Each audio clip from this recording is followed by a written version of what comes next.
I'm Jeremy Devins, and welcome back to the Quiet Mind Astrology podcast. And today we're talking all about Mars in Cancer.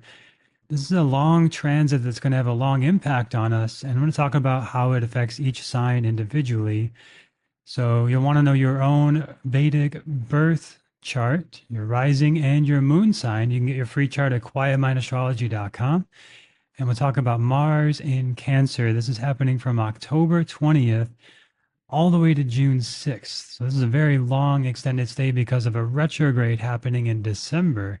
Mars doesn't go retrograde every year. So when this does happen, it has a big impact. I'll talk about how to work with that and what generally Mars and Cancer is all about, and then how you can work with it based on your rising and moon sign. So listen to both of those.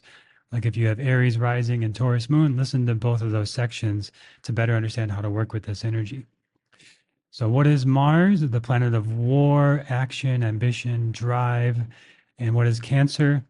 The symbol of a crab, the energy of emotions and nurturing and sensitivity. So, when we look at people who have Mars and Cancer in their birth chart, they can be very emotionally sensitive. And you might think your Mars is debilitated in Cancer. This is how it's described as debilitation. You might think that they're not strong in action and strong at getting stuff done. But as we see, we've got people like Michael Jordan has Mars in Cancer. Hulk Hogan, the pro wrestler, also has Mars in Cancer. Will Chamberlain also has Mars in Cancer. So you can definitely have athletes, very, very good athletes too, who have Mars in Cancer. So what this is really telling us is not just that they are too sensitive or too emotional, but that they have this emotional intelligence that they can put into action, like an amazing strategy, emotionally read the other people, like Michael Jordan, like Hulk Hogan. So there's this great ability to feel the energy and read the energy and be very responsive. And any great athlete has to have this presence and responsiveness and emotional intelligence. So you can have athletes with any Mars placement. Obviously, you think Mars in Aries would be very strong for an athlete, and that's great. Mars in Scorpio, very good. Mars in Capricorn. These are great athlete placements too. So you can have great athletes with any placement, but it's just like, how does it express for that person? And then other people who are not athletes, like Rick Rubin, have Mars in Cancer. Now, he might be a little more obvious in the sense that he doesn't take a lot of action. He doesn't emphasize doing a whole lot. He emphasizes being a lot more and being present and listening to what his artists bring to him as a producer and finding what feels good in the music and tuning into that feeling. So again, there's great emotional intelligence with Mars in Cancer. Or Hillary Clinton, politician. So she has Mars in Cancer as well. And there's a great emotional intelligence of like what's needed in a political situation, how to navigate it, what actions to take in a emotionally intelligent way. Enya, the singer, now this might be what you might expect with Mars debilitated, like the warrior debilitated. So Enya's a very gentle, soft, sweet, beautiful person with a beautiful voice. Also, Paul McCartney has this. You might expect that with him as well. Like there's a lot of gentleness, a vegetarian diet, these kind of things. And we can see that with Mars in Cancer for sure. So part of it is looking at what house it's placed for the individual. That's going to tell us a lot. But it's just an energy of good emotional intelligence, sensitivity that can be used for emotional manipulation, like as an athlete or politician. That can be used to give us sort of a rest and relaxation and find a sense of ease and enjoyment in being, like with Enya and Rick Rubin and Paul McCartney. Also, Al Gore, the politician, I forgot to mention, like Hillary Clinton, very similar. Al Gore also has Mars in Cancer. And of course, his major concern about the environment and protecting the environment is like a Mars in Cancer protector, emotional intelligence kind of approach. And then we have Eazy-E, the gangster rapper from NWA, who passed away at a young age. But he had a very aggressive attitude, right?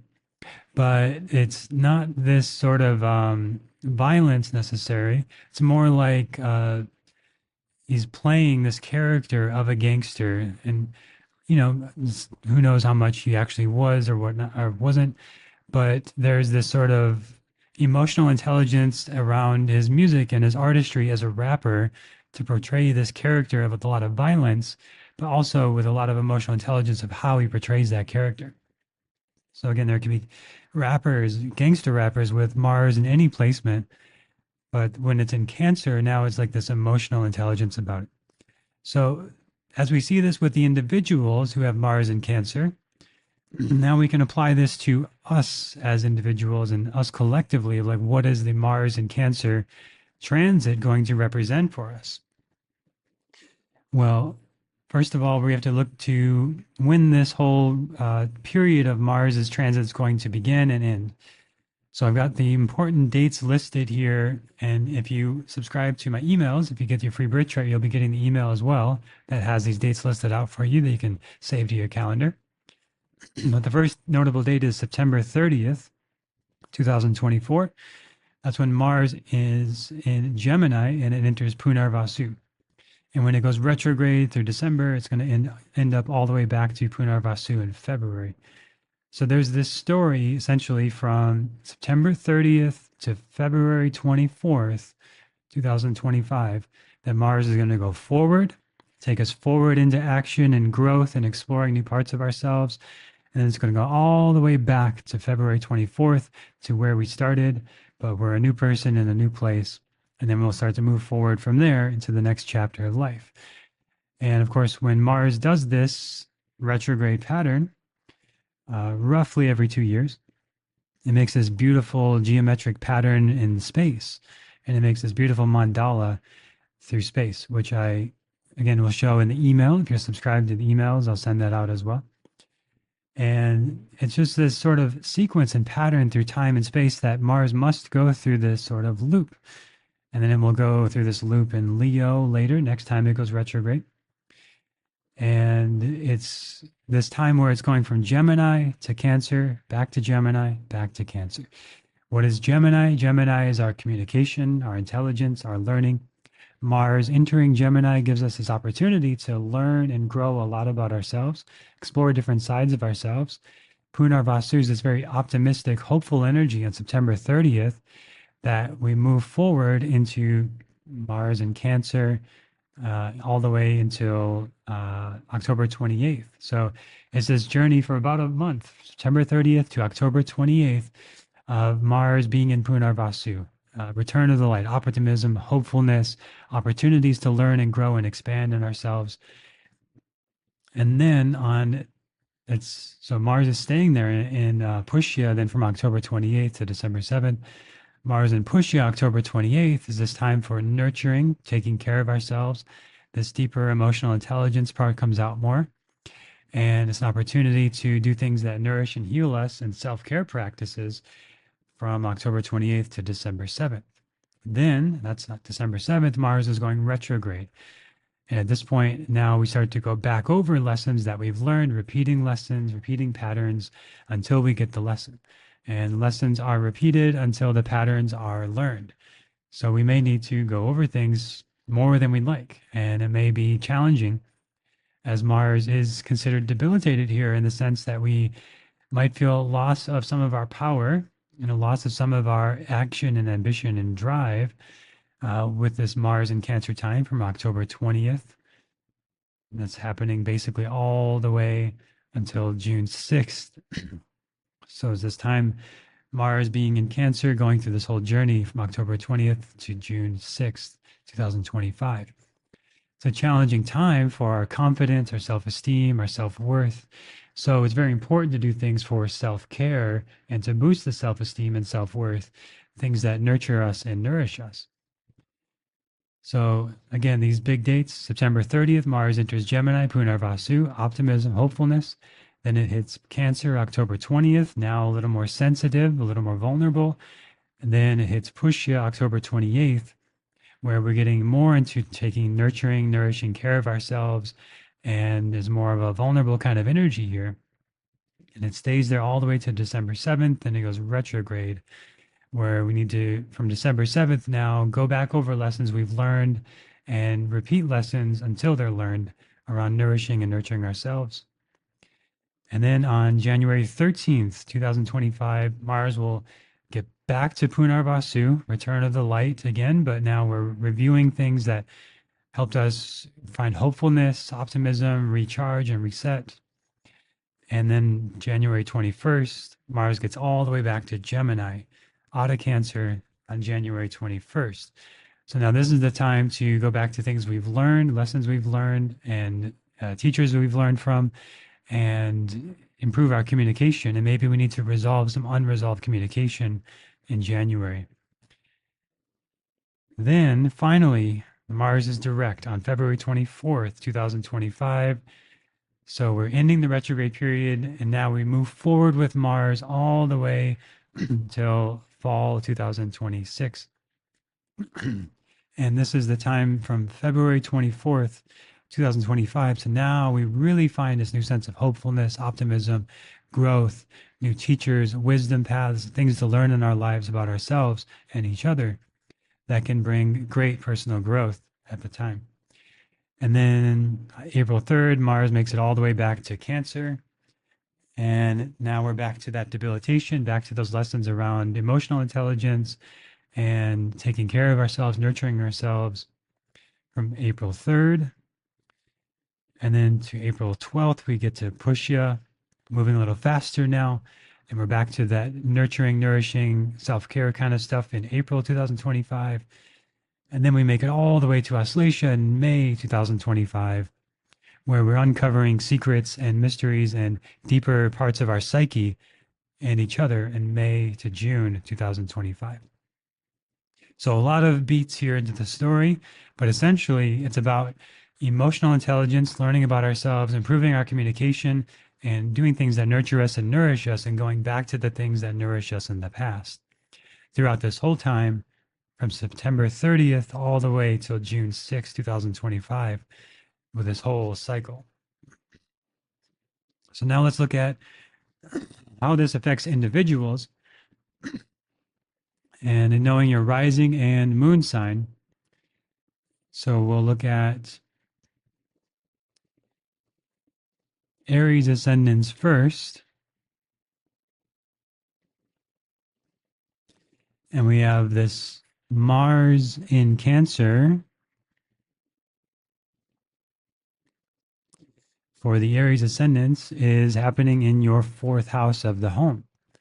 So this is a time to nurture yourself in the home, take care of the home, recharge, refresh the home, potentially looking at new property, improving your property, upgrading your property and your land, maybe new vehicles as well, making them feel more nurturing and nourishing for you, taking better care of your home environment.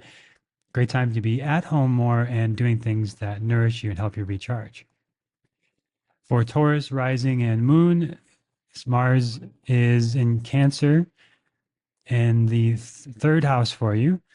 So there's an opportunity for emotional intelligence around skills that you're developing, maybe learning instruments, learning things that require deep emotional intelligence and skills that you develop, learning new ways to connect and communicate with others, more emotionally connected, and connecting with younger siblings as well, where you can have better relationships with them. There may be more travel at this time in a way that's bringing more opportunities for healing and nourishment, and potentially things like going to spas and meditation classes and yoga classes, things like that. For Gemini ascendants, this Mars transit and the cycle is happening over your second house. So it's an opportunity to deepen your connection with your family. There may be a little bit more hostility and challenges with the family at this time throughout this whole cycle from September to June. But it's also an opportunity to take care and protect your family and do things to take care of your finances, wills, assets, things like that. For Cancer ascendant, this is over your first house. So it's an opportunity to have a lot of personal growth and take action to take care of yourself, to nourish yourself, to nurture yourself. And if you're feeling like you're not taking care of yourself, this is the time that you will need to, and you'll have a deeper connection of helping yourself recharge, recenter, and do things that really fill you up and fill your cup. For Leo ascendants, this transit of Mars and Cancer is over your 12th house. So there may be a sense of a loss of energy and vitality throughout this whole cycle from September to June, and an opportunity to do things in foreign countries. Maybe there's more travel at this time, doing things to connect with spiritual practices that you really care about. A great time for spiritual and sexual practices like Tantra, and doing things that help you sort of lose yourself in a positive way, like yoga and meditation, spiritual practices. For Virgo rising and moon, this is over your 11th house. It's an opportunity to connect with new communities and go out and find people and causes that you care about and be more active with them, and things that you want to protect and care about, like the environment or underserved populations or things like this. You may also find more recognition from your peers and colleagues, and you may find yourself receiving more accolades, more fame and success in your career through sharing your gifts, through helping others. Service and helping others is a big theme for this transit. For Libra rising and moon, Mars is in your 10th house of career, bringing an opportunity to bring more caring and helping and healing work into your career path, and doing things to help underserved and maybe less nourished parts of yourself in your career, bringing out more emotional intelligence in your work and doing things you really care about, bringing more of your love and your heart into your work. For Scorpio rising and moon, this transit's happening over your ninth house, bringing an opportunity for travel and doing travel that helps you learn and grow a lot about yourself, working with teachers who inspire you and nurture you. You may find very helpful, inspiring teachers at this time, and to learn a lot personally. It's a great time for doing things like learning about nonviolent communication or learning things about emotional intelligence to help you be a better teacher yourself, to help others and guide others, and to help connect with the teachings and spiritual path that resonates with you. For Sagittarius rising and moon, this Mars transit is happening in your 8th house, bringing an opportunity for a lot of personal growth and a lot of depth in your own spiritual path. And there's maybe big emotional breakthroughs at this time, a necessity to cry, to have emotional release, to release anger, to release fear. And this can bring a lot of empowerment through emotional release and through doing deep inner work. Things like yoga and meditation practices and studying astrology are very favorable. For Capricorn rising and moon, Mars is over your 7th house of relationships, bringing potential conflict and challenges in relationships, where it's very important to navigate things with a lot of care and compassion for yourself and for the partner. And a very good time to be physical together and take action, go to exercise classes, do things that get your bodies moving and help run the energy in the relationship so it doesn't get stuck. And this can bring a lot of activity into your personal life through the partner, where the partner wants to be more active, go out more, do things like this, which could bring some frustration and tension. But if there's exercise, there's activity, there's excitement to it, it can be really fun and emotionally connecting. For Aquarius rising and moon, this transits over your 6th house, bringing an opportunity to be more active in your daily life, more physically healthy, and feel more vitality overall. Great time to do more physically challenging things like bodybuilding, weightlifting, exercise, sports, things like this. And an opportunity to help underprivileged people more and volunteer and be part of causes that you care about. For Pisces rising and moon, this is over your 5th house, bringing more activity in your creative pursuits, an opportunity to find more creative expression, do more creative projects. If you have children, being more active in their lives and being involved with them, playing more sports, things like this can be really fun for you in general. And if you have a partnership, going on more exciting dates and going out more, sort of adventurous spirit here, and bringing your emotional intelligence into your activities in your daily life and your creative projects is very favorable. Making music, doing things in the arts and entertainment are very favorable at this time. So that is our look at Mars and Cancer for all 12 signs. Again, listen to your rising and moon listen to both to get a sense of the major themes going on from October to June and how you can best work with them. And if you want to work with me one-to-one and look at your whole birth chart and see where everything is in your chart and how to best work with it, go to quietmindastrology.com/reading, and you can join the wait list for the next available readings and get on the priority list there. If you're enjoying the podcast, leave an honest review on Apple Podcasts, share it with a friend, and I look forward to sharing more with you next time on the Quiet Mind Astrology Podcast.